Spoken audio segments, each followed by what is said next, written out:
Oui, monde agricole, aujourd'hui on parle élevage, mais élevage particulier. On parle de quoi? De l'élevage des espèces qui vivent dans l'eau, dans le milieu aquatique. On parle bien sûr de l'aquaculture ce soir.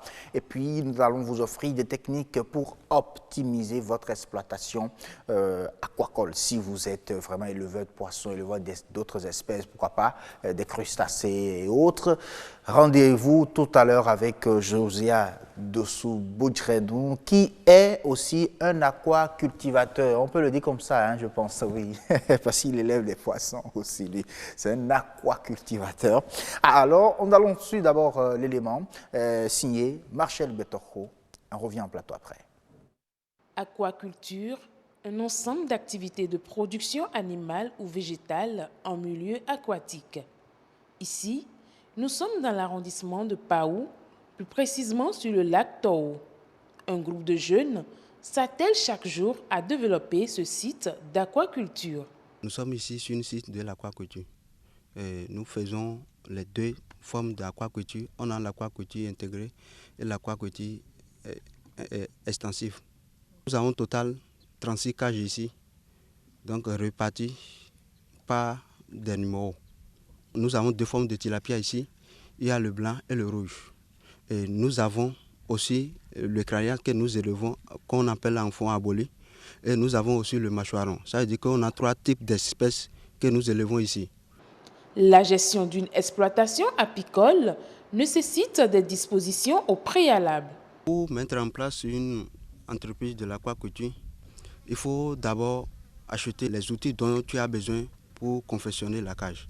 Après avoir payé les filets, il faut aller voir ceux qui vendent les fers et payer les fers. Et puis après maintenant tu iras voir le soudeur pour confectionner la cage. Après avoir confectionné la cage, il te faut aussi des bidons maintenant. Après maintenant il y a des spécialistes qui sont chargés pour l'attachement des bidons. Les exigences écologiques représentent aussi un gros défi dans la réussite de l'aquaculture. On a choisi ce site parce qu'on a étudié le lac. Donc les critères, l'eau là n'est pas salée. Donc on a aussi étudié la profondeur, on a regardé s'il y a du bas-fond en bas. Donc on a étudié et c'est uniquement du sable qu'il y a au fond. Donc la hauteur du lac ici, c'est à peine 5 mètres. Le fonctionnement d'un site piscicole est spécifique et bien élaboré. Pour le commencement, il faut d'abord des personnels qui a une maîtrise de l'eau. Après maintenant, il te faut des bacs pour débarquer ceux qui vont venir les visites et ceux qu'on sort. Pour le fonctionnement, tous les matins, on vient nourrir les poissons. S'il y a des casses ou des mortalités, on essaie d'enlever ça dans la cage. On a des gens qui produisent des alevins. Après avoir empoisonné les alevins, on attend 3 jours pour éviter les pertes. Durée de vie, c'est 6 mois au maximum. En ce qui concerne la sécurité, on n'a pas de gendarmes ou policiers qui viennent faire des choses là. Contrôle sur les lacs. On n'a jamais vu ça. Donc c'est nous-mêmes qui décidons de prendre des gardiens. Ils travaillent à partir de 18h jusqu'à 6h du matin. En dehors des mesures de sécurité peu adéquates soulignées par les aquaculteurs, se pose aussi un problème de financement. Retour en plateau avec M. Josia Dossou-Boudjredou. Bonsoir. Bonsoir, monsieur le journaliste. Merci beaucoup, une fois encore, de retrouver le plateau du grand rendez-vous. Bien sûr. Et cette fois-ci dans le monde agricole. Oui, souvent, voilà. c'était sur la rubrique nature et bien-être, mais environnement. Bien sûr, mais aujourd'hui, on parle bien sûr de l'élevage des espèces en milieu aquatique. Merci en tout cas d'être là ce soir avec Marcel Betorjo. Bonsoir. Bonsoir, Assoum Daba. La pleine forme ce soir. Ah, franchement, grâce à Dieu. Donc vous êtes rentré avec des poissons? Parce que je vous ai vu tout à l'heure. Assez, hein? Je pense qu'on aura un plat de dacouin à 19h ou à 20h, oui. Ah, j'espère, il est déjà 19h, donc moi j'attends 20h. Okay. Pendant que Nadette est en train de nous présenter le journal, ben voilà. On est en train de déguster. D'accord, c'est ça. compris. Allez, il est question donc de parler ce soir de l'aquaculture et puis des techniques surtout pour optimiser le rendement. Oui, c'est déjà ce qu'on a vu dans le reportage et on va approfondir avec M. Bodiano sur ce plateau. Bonsoir. Bonsoir. Merci d'être venu. Alors aujourd'hui, vous êtes nous, mais on va parler aquaculture. Et je voulais dire à savoir, il a parlé aquaculture extensive, aquaculture intensive. Bon, pour nous qui sommes novices, que peut-on comprendre déjà? Oui, d'abord, commençons par dire que quand on parle de l'aquaculture, c'est l'élevage de toute espèce aquatique, que ce soit animal que végétal. Et quand on parle de l'aquaculture, souvent les gens limitent l'information à la pisciculture, qui est l'élevage des poissons. Alors que dans l'eau, il n'y a pas seulement les poissons. Il y a des algues qu'on peut élever, il y a des mollusques, il y a des invertébrés, des coquillages et autres. Et chaque spéculation a un nom. Hein? Mais ce qui est plus commun, ce que le commun des Béninois peut voir, c'est surtout les poissons. Parce que c'est ça qu'on a l'habitude de manger. Et aujourd'hui, les problèmes qui se posent sur nos plans d'eau font que les gens ont commencé par comprendre qu'il faut élever les poissons et élever les poissons suivant des normes données. Et c'est ce qui amène à ce qu'il a présenté. Il parle de l'aquaculture extensive ou de quelle autre forme? Intensive. Intensive, ça veut dire que ça se fait à grande échelle. Ça veut dire que il est bien vrai, comme nous avons constaté dans l'élément, c'est des cages flottantes. Il a essayé d'expliquer un peu comment ça se confectionne.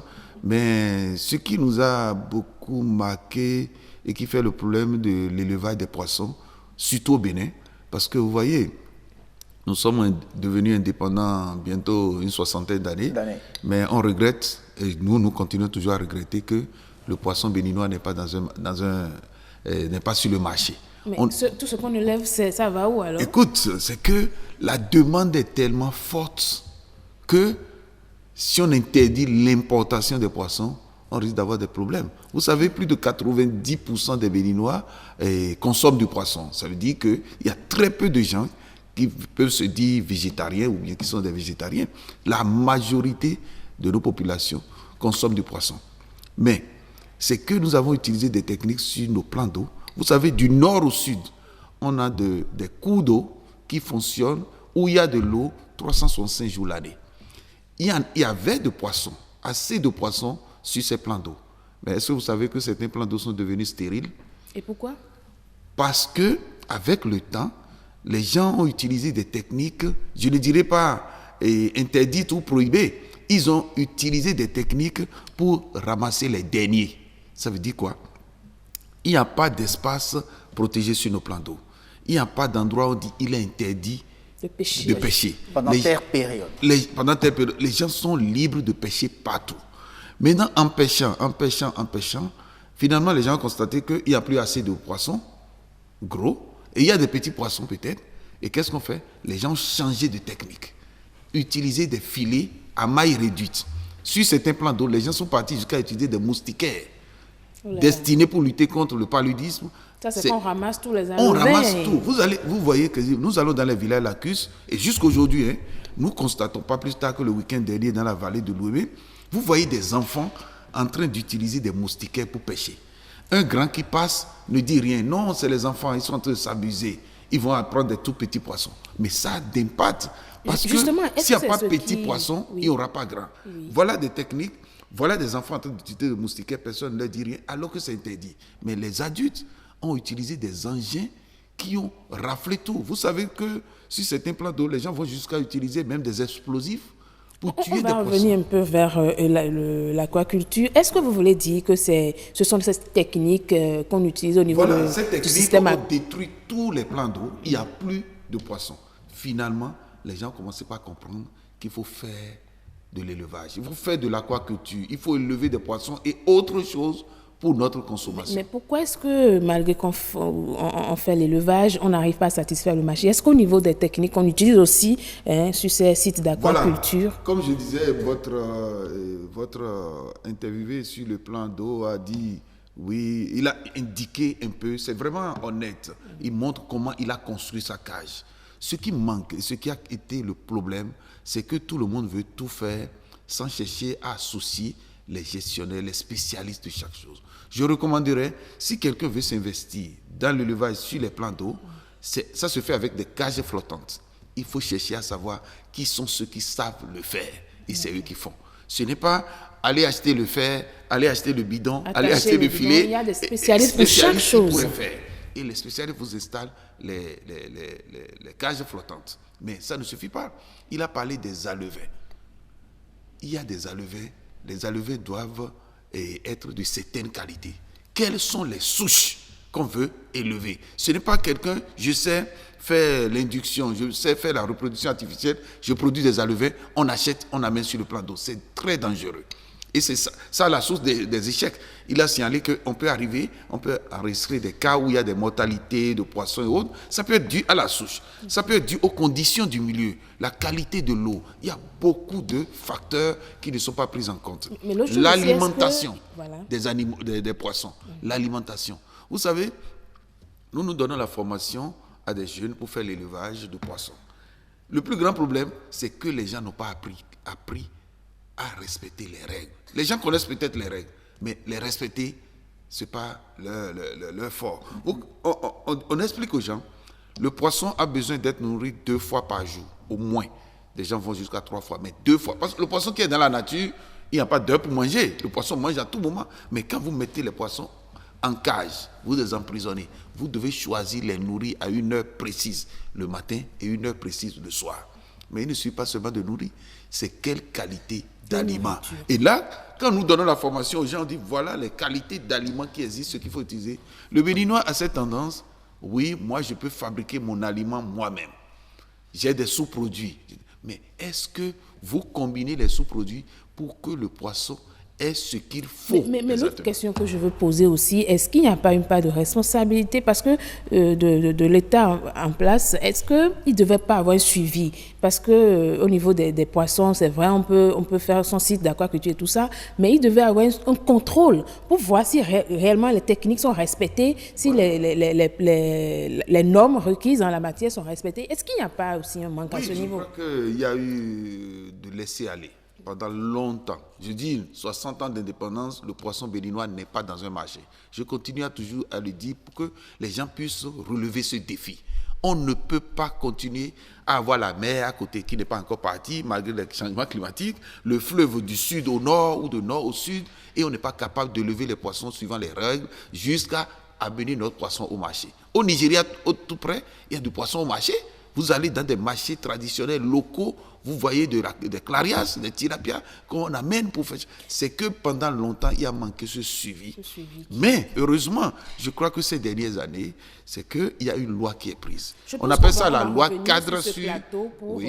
Pour mieux parler de cette loi-là qui encadre justement le secteur de la pêche au Bénin. Et je vous remercie aussi, M. Bodian, pour être venu sur ce plateau. On a partagé beaucoup d'opinions, on a dit beaucoup de choses, mais il faut retenir que l'aquaculture, on peut le faire, mais il faut respecter les normes. Il faut respecter les normes. Et aujourd'hui, les normes existent. Et il y a la loi cadre qui est votée. Il y a aussi des décrets d'application qui orientent un peu comment faire chaque chose suivant les normes et avoir des résultats. Merci, monsieur. Merci beaucoup à vous, Marcel. Merci, monsieur Josiane Dossou-Baudrenou. À très, très bientôt.